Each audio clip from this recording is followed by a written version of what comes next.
Welcome, ladies and gentlemen, to a brand new Let's Play call on the game BattleTech from Paradox Interactive and all these other studios down here, Paradox being the only one I actually remember. You'll be able to buy it again, link down below, ladies and gentlemen. Anyway, that's because Paradox was very nice to give this to me. So let's play the game. Let's do a campaign. And let's see what we can do. Now, I've only played a skirmish just to see if I can get a hand of the controls, which aren't... There's pretty much like just XCOM, but with mechs and more other complex shit, but that I don't have a clue about because I haven't played the campaign, obviously.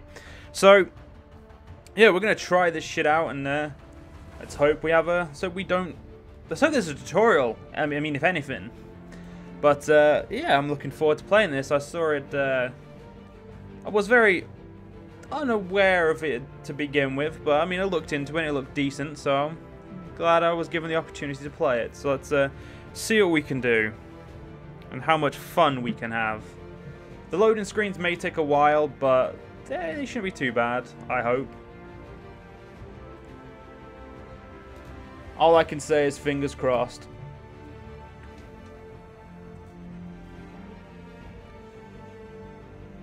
Should be some nice tips in the top, or I think, or maybe some like lore. I'm pretty sure it's. I know there's tips, but I'm pretty sure there's some lore mixed in there. I mean, I wouldn't know, like I said, and then played the campaign, but we'll figure it out. We'll figure it out. Be fine.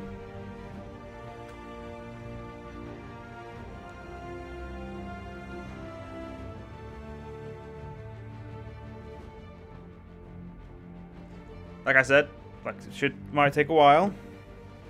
Hopefully, not every loading screen will take as long.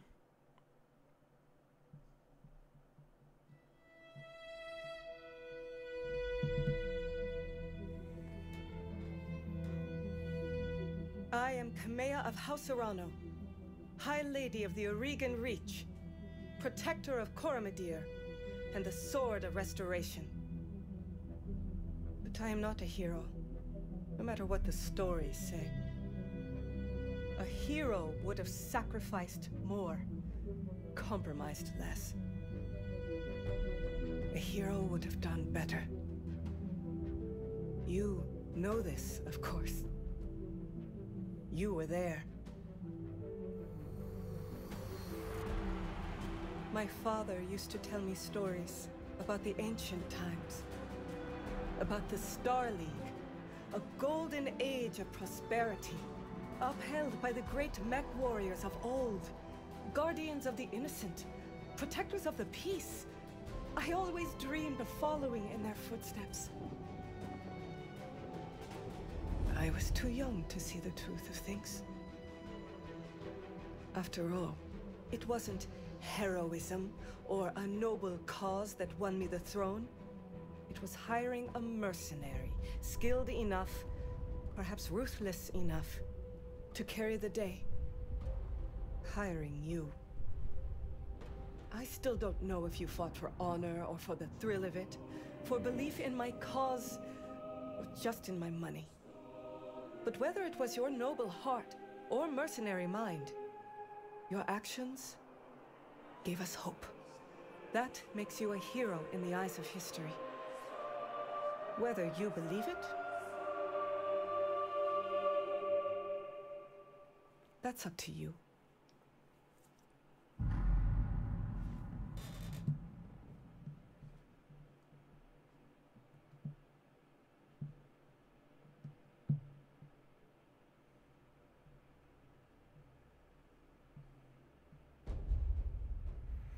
Alright.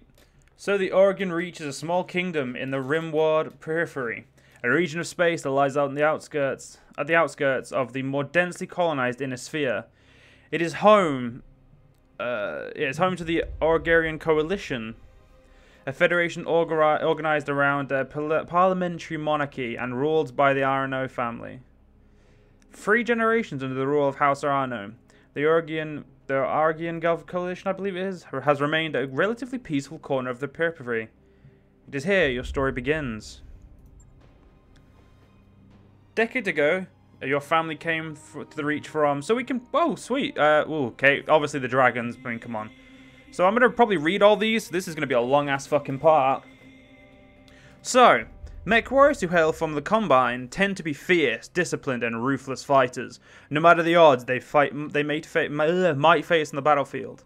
Although the Draconis Combine is an ethnically diverse as any of the vast interstellar empires, it's also one of the most culturally homogeneous. Homogeneous. Over the centuries of rule, the founding of House Krita has succeeded in uniting the people of the Combine into a single culture, one heavily molded around the medieval Japanese society.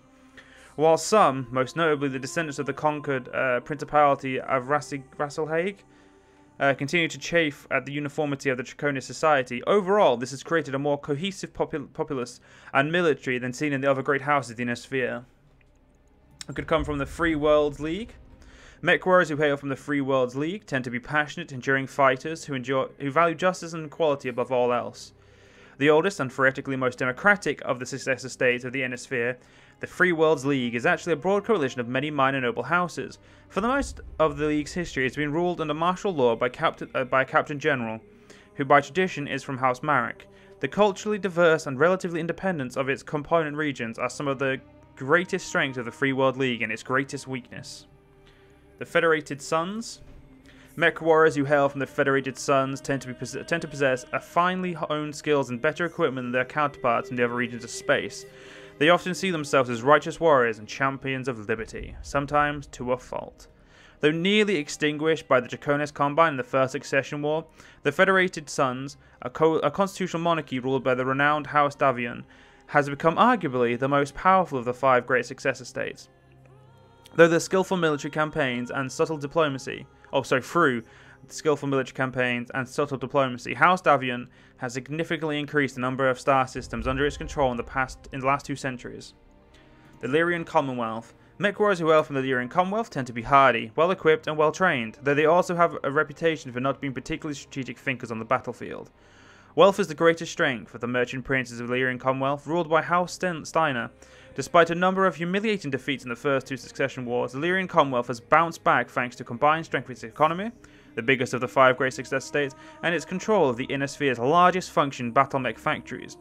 What the Lyrian Commonwealth may lack in military prowess, it makes up with raw numbers and industrial scale. The Capellan Confederation. MechWarriors who hail from the Capellan Confederation are dedicated and steadfast combatants, capable of holding the line and often surprising those opponents who would make the mistake of underestimating them. The Capellan Confederation has suffered the most at the hands of the other successor states over the last 2 centuries of war, having lost nearly half of the territory it once controlled at the height of the Star League's rule.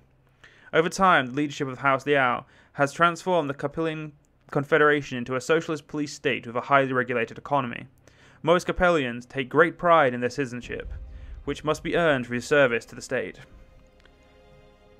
The Magistery of Canopus. MechWarriors who hail from the Magistery of Canopus can run the gamut of skill and fighting styles, but they often favour clever and unorthodox tactics on the field. While small in the great successor states of the Inner Sphere, the Magistery of Canopus is one of the major powers in the Rimworld periphery. The Magistery is a matriarchal society led by the Magistrix. This is an elected position open to any woman, but largely controlled by House Cantelia, due to the family's popularity. The Magistracy supports an open society that ensures personal liberties of all citizens and the right to live their lives as they see fit. The Turian Concordat. MechWarriors who hail from the Turian Concordat tend to be stubborn and aggressive. They can be quick to anger, but they are nonetheless skilled and perceptive combatants. Founded as a constitutional monarchy under the rulership of House Caledon, the Turian Concordat is the strongest military power of the Rimworld periphery. It is also one of the oldest surviving realms of human civilization, having been formed long before the creation of the Star League. Turian citizens enjoy extensive freedoms guaranteed by the Concordant Charter, and take pride in defending those freedoms through compulsory service. The Turian Concordat has long had an antagonistic relationship with the Inner Sphere, particularly with the Federated Suns. The Rimworld periphery. There is no easy way to characterize MechWarriors hailing from the Rimworld periphery. They can be anything from petty thugs to ruthless tacticians to skilled and honourable warriors. My words ain't coming out today, ladies and gentlemen. I apologise. The nations and minor nobles of houses of the RimWorld periphery have long played a role in shaping humanity. The Star League's downfall began in the periphery, eventually leading to the current tattered state of these disparate star systems on the edge of the known space. The periphery is still the galaxy's frontier, where the great house of the inner sphere play deadly politics. Petty bandit kingdoms thrive, and pirate bands prey on the minor noble houses trying to survive in this hostile environment. And the deep periphery. MechWarriors who hail from the deep periphery are rare, but even rarer is a MechWarrior who will admit such an origin. Beyond the utmost edges of the periphery lie depths of space that remain uncharted and unknown to most of the human civilization. Little is known about these regions, but they are far from uninhabited. The deep periphery is littered with abandoned colonies and small outposts, isolated from the rest of the humanity. After the fall of the Star League, General Alexander Kerensky led the remnants of the Star League Defense Force into deep periphery, disappearing from the inner sphere and from all recorded history. So we've got some very nice options, so really all we need to read is this top part. Now I like the Lyran Commonwealth, apart from the strategic thinkers. Federated Sun, on the skills better equipment, but I don't want to be, I don't want to be just some random, like, righteous warrior. I do like disciplined, fierce, and ruthless fighters, but what I see with that is that doesn't seem to be the smartest. I don't know. I kind of like the RimWorld periphery because you just, I think it's a bit more random, I guess. So we'll try with, well, you know what? I've never played this before, so I'm just gonna go with this one because I feel like this one will be a little bit more interesting down the line. And what's this? You are of noble birth. Through the immigrants to the Oregon Reach, your family soon established a comfortable presence in a small backwater system on the edge of the Oregon space. By the time you were born, your family had become the de facto ruling nobility of the system's only inhabited planet. You were the oldest child, heir to the family's titles and ancestral BattleTech mech, an old blackjack BJ-1. This is where you met Raju Mastiff Montgomery, a veteran of the Succession Wars, whom your parents hired on for a season to train you as a mech warrior. Raju was a strict but capable teacher, and you quickly became a skilled pirate under his tutelage. Pilot. It was an uneventful life.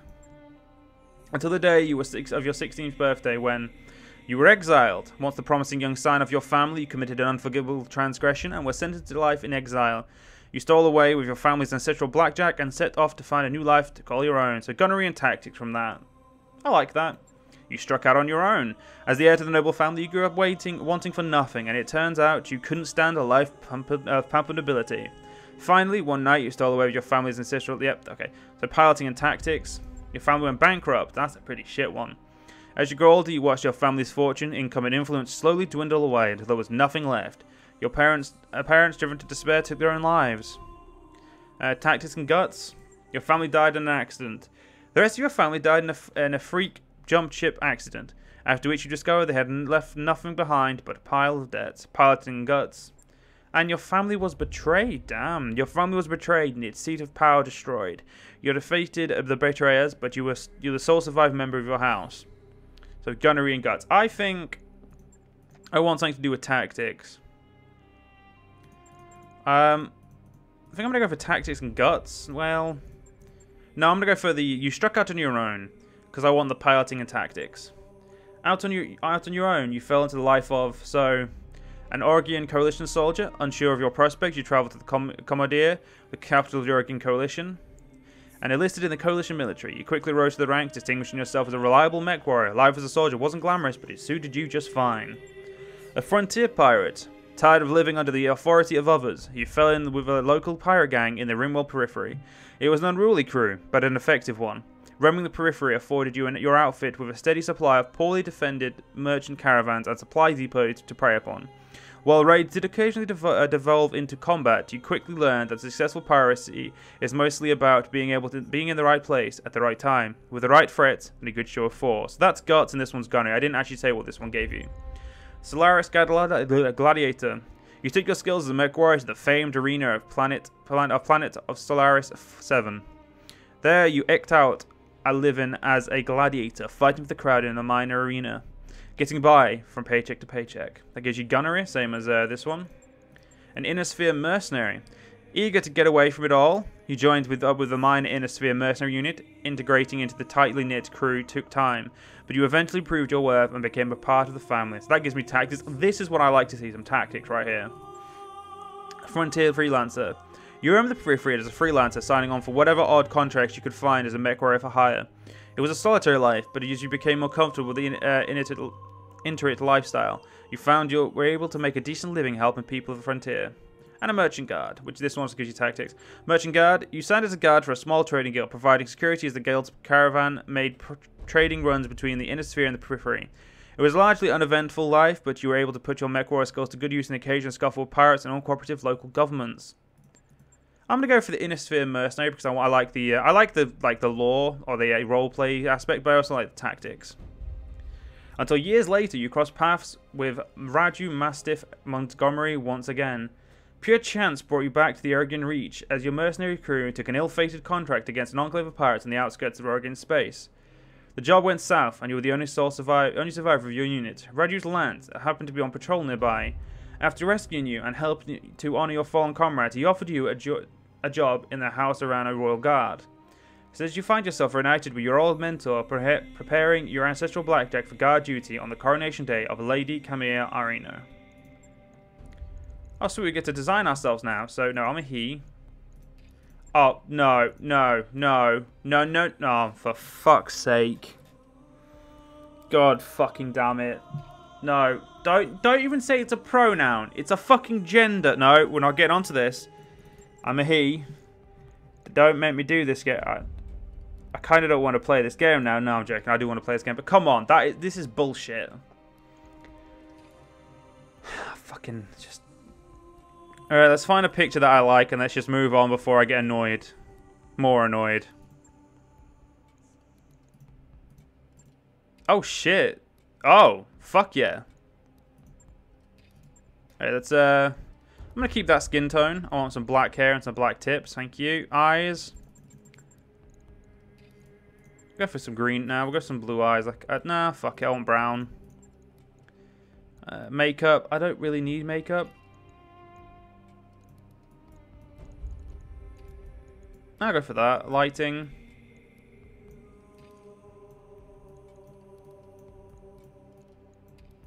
Okay, that's camera's a bit weird, but we'll go there. Oh, that's a badass car. See if we can find ourselves a cool haircut.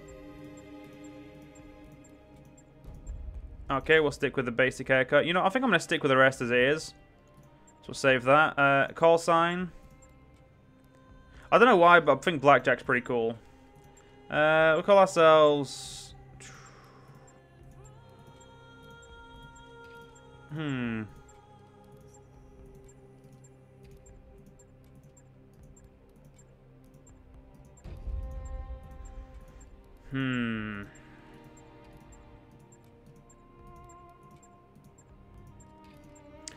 Not really names I would have here. Come on, give me a name I would have.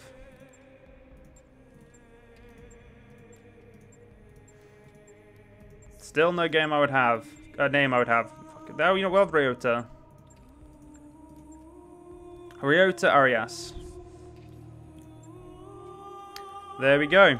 So this is our skills. We've got loads of tactics, some piloting, some guts, and some gunnery. Let's confirm.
Alright, so when we can, ladies and gentlemen, we're going to end this part and move to the next part.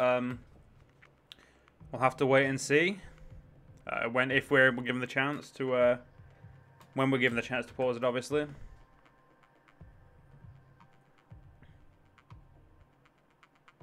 Ah, it looks like it's taking us straight into combat. Fuck. Might be able to make a subtle stop in between, we'll see.